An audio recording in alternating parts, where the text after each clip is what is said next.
technology. They've identified it as something they can consume.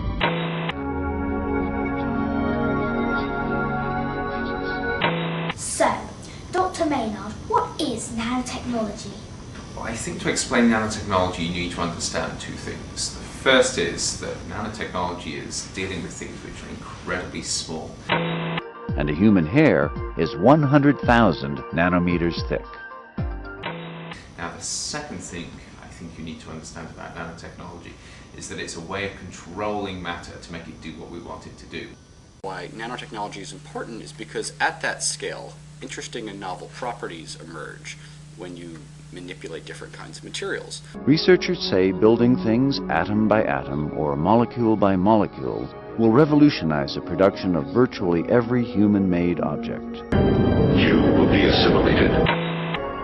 It's no wonder the tiny domain of atoms and molecules is catching on. Initially, when nanotechnology was first sort of coming into the mainstream, so to speak, during the 1990s and the early part of the 2000s, there were a lot of science fiction scenarios that were out.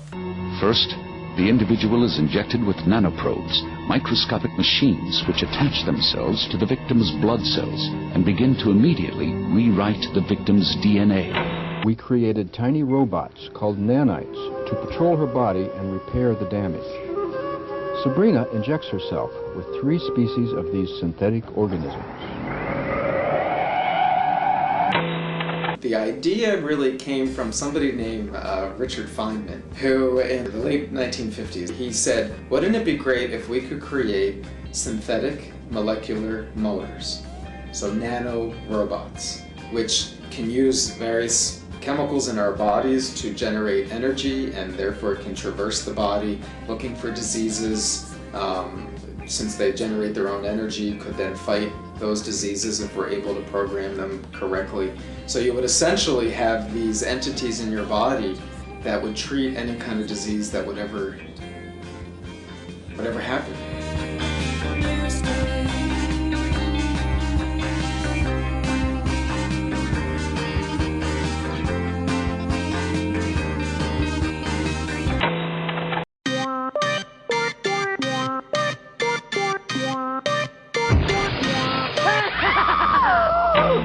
There are in fact a number of nanotechnology consumer products that are already on the market that use various kinds of simple nanomaterials. Wilson has a series of tennis rackets that use nano-engineered materials. The khaki pants that are stain resistant from Gap and Eddie Bauer, in addition to a number of nano-engineered coatings that are used to make materials antibacterial and germ-free. We've already seen there are some incredible things that nanotechnology might allow us to do, but we've also got to think about what the dangers might be because this is such a new technology. Israel is trying to create a robot no bigger than a hornet that will be able to chase, photograph, and even kill its targets. An Israeli newspaper reports the bionic hornet is being developed to fight terrorists. The flying robot will be based on nanotechnology. It will be able to navigate narrow alleyways to target rocket launchers. Nanomaterials are harder than conventional materials, in particular metals. So certainly you'd have more destructive weapons that could be built. The nano-enhanced super soldier possesses abilities and tools unsurpassed by any military technology in the world. Anticipatory projectile deceleration predicts and protects against a variety of gunfire.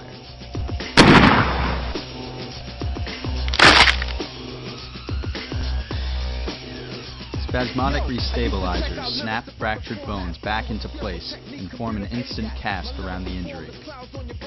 Nanomaterials are completely natural. Mother Nature makes them in the ground and we have them in us. So in that light, we think we're mimicking natural tissues better than these micron structures. We don't really have micron grain sizes in our body or micron particles. They're all nano. After our initial experiments in which we put nanomaterials in bone, so we would make this titanium implant out of the same chemistry that's being implanted today, only it would have nano components. And we would see bone growth occur in rats, for example, 4 times faster. And the versatility of this seems to be quite exciting. For stroke, we took stem cells and carbon nanotubes. We put them in rats which were induced to have stroke. We allowed the rats to walk on treadmills. And we saw that they were able to walk after 1 week with carbon nanotubes and stem cells. With just the stem cells alone, it took 3 weeks.